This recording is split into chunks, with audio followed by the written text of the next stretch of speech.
Hey everybody, welcome to Ultimate Survival Tips. I'm David. I'm glad you joined me today as we take a look at a compass hack I developed for my personal Altoids tin survival kits that eliminates unreliable button compasses and is way better than floating a magnetized needle on a leaf. So in the next few minutes, I'm going to show you how to make a fully functional last-ditch compass out of a standard Nalgene water bottle and a few items you probably have at home right now. Let's get started.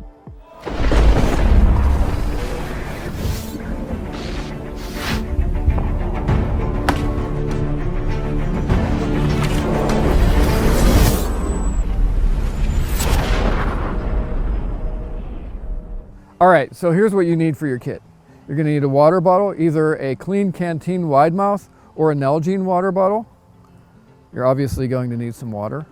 A cork, a small cork, like a number 0 or 00 cork works great. A sewing needle, a match, or a toothpick, a rubber band or two, a razor or another cutting tool, a permanent marker, a waterproof compass sticker, and if you want to make your own magnetized needles, you need a rare earth magnets. A small bag comes in handy. Another optional item is a medium Ziploc bag. All right, let's start with magnetizing our sewing needle. Okay, magnetizing a sewing needle is a lot easier than you might think, but you are going to need very, very strong magnets, and that's why I recommend rare earth magnets. This is a stack of several of them. They come in various different sizes and they're actually not cheap. It also helps to have a small bag, and small is better than a large bag, and I'll show you why. What you need to do is stick your sewing needle, or multiple sewing needles if you have them, if you want to do multiple kits. Stick it in a small bag like this, and then basically all you need to do is take your rare earth magnet and take it the full length of the sewing needle. You're just going to go back and forth on the sewing needle just like this. Some people say go all in one direction. When we do them here for our kits, we just go back and forth, and that's it. This needle should be magnetized for quite some time. And in a couple of seconds, we're going to be able to test to see if it truly is magnetized.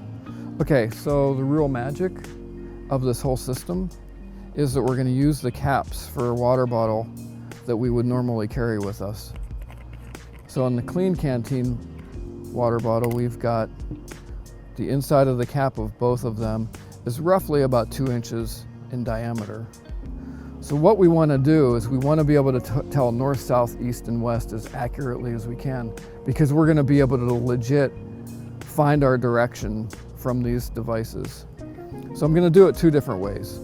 First, if you don't have a compass sticker, all you got to do is get your marker, and we're going to use this razor blade as a straight edge. This is a pretty primitive way to do it, but all I'm going to do is draw roughly one of our lines there, and then I'm going to do my best to go ahead and get a perpendicular line going the other way, like that. Okay, so we roughly have, we'll just call one of these north. I'll make this one north. All right, there's our north, south, east, and west, and that's pretty primitive. You can do a better job than I did right here at home. Now, if you want to get more accurate, you can pick up these waterproof compass stickers. We've got them all ready to go over at tinysurvival.com. And then all we need to do is get this roughly in the center somewhere and press it in. It's a vinyl sticker and it's waterproof. You just want to make sure before you do either one of these that your lid is clean and dry. Okay, a lot of you guys have probably seen folks trying to float magnetized needles in a mud puddle on a leaf. That's got various different problems, including, like right now, the wind blowing. It can definitely alter your north-south direction of the needle. So what we're going to do to simplify this whole thing is, one, we're going to be using our lid as the flotation device for our needle, and it's going to buffer it from the wind. And two, instead of floating our needle on a leaf, we're going to float it on a piece of this cork. So we don't even need this whole cork. All we're going to do is we're going to cut off like the bottom third.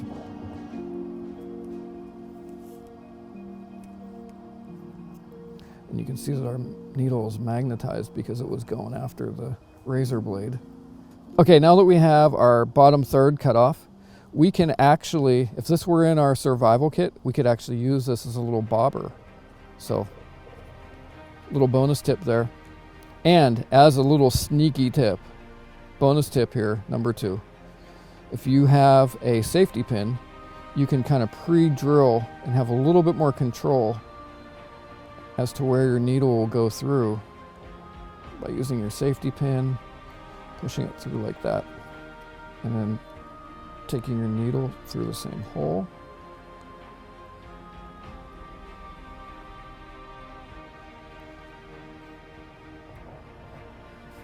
Now that we have our float and our compass needle assembled, we need to find north and south. So this is part of this whole deal that you can do at home before you put this in your Altoids tin Servival kit. Okay, first thing we're gonna do is get some water in our lid. We've got our needle and our float assembled. To find north, get your compass, do this part at home. The red end of the needle is pointing north. So one of the ends of this sewing needle should align pretty closely with what we have going on with the compass. Spinning around. All right, bam, there you go. So we know there's the pointy end of the needle, there's the end with the hole.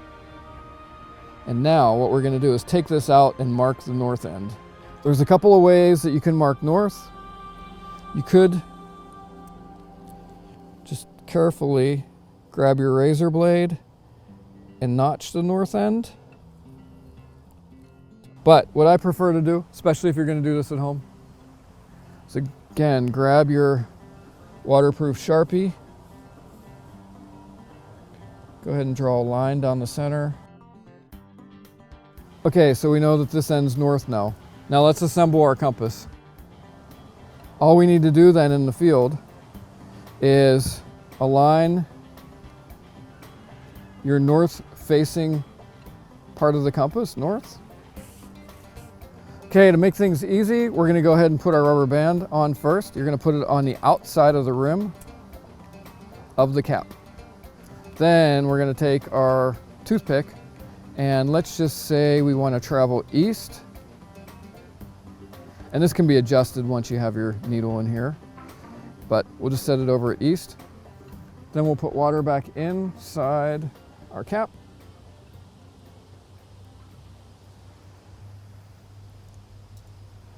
Put our needle in there. What we would normally do if it's a compass is we would align north with the north arrow on the sticker or the north arrow that you have drawn on the inside of your lid. And as long as that is aligned with north, as we travel in that direction, we're going east. Okay, now that we have our compass pretty much all together, what I'm actually going to do now is take our rubber band off. And the plastic bag that I mentioned as an optional item before, I've already taken a Ziploc and I've trimmed it down. I've just cut the ends off and made it into a circle.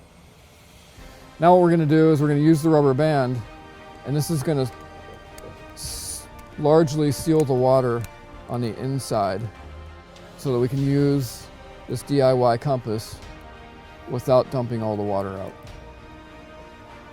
So the plastic basically takes no room in your kit. You can take the other end of this plastic and an extra rubber band with you in your kit. And now your water bottle is largely sealed, so you could put it back in your pack. Your compass is sealed, so you can use it without wind affecting it or without dumping your water if you stumbled going through the woods. We've just taken a look at how to make a legit last-ditch compass out of junk drawer items and your water bottle. For your convenience, I put links to all the gear mentioned in the description. And if you want to support what we're doing at Ultimate Survival Tips and don't want to search through your junk drawer for all the items in this kit, we've put together a full DIY compass kit and a host of other everyday carry kits and gear over at tinyservival.com. And don't forget to smash that like button, subscribe to this channel, and hit the little bell icon. All right, everyone, thanks for joining me. I'm David. I hope to see you on the other side, and remember, be prepared because you never know.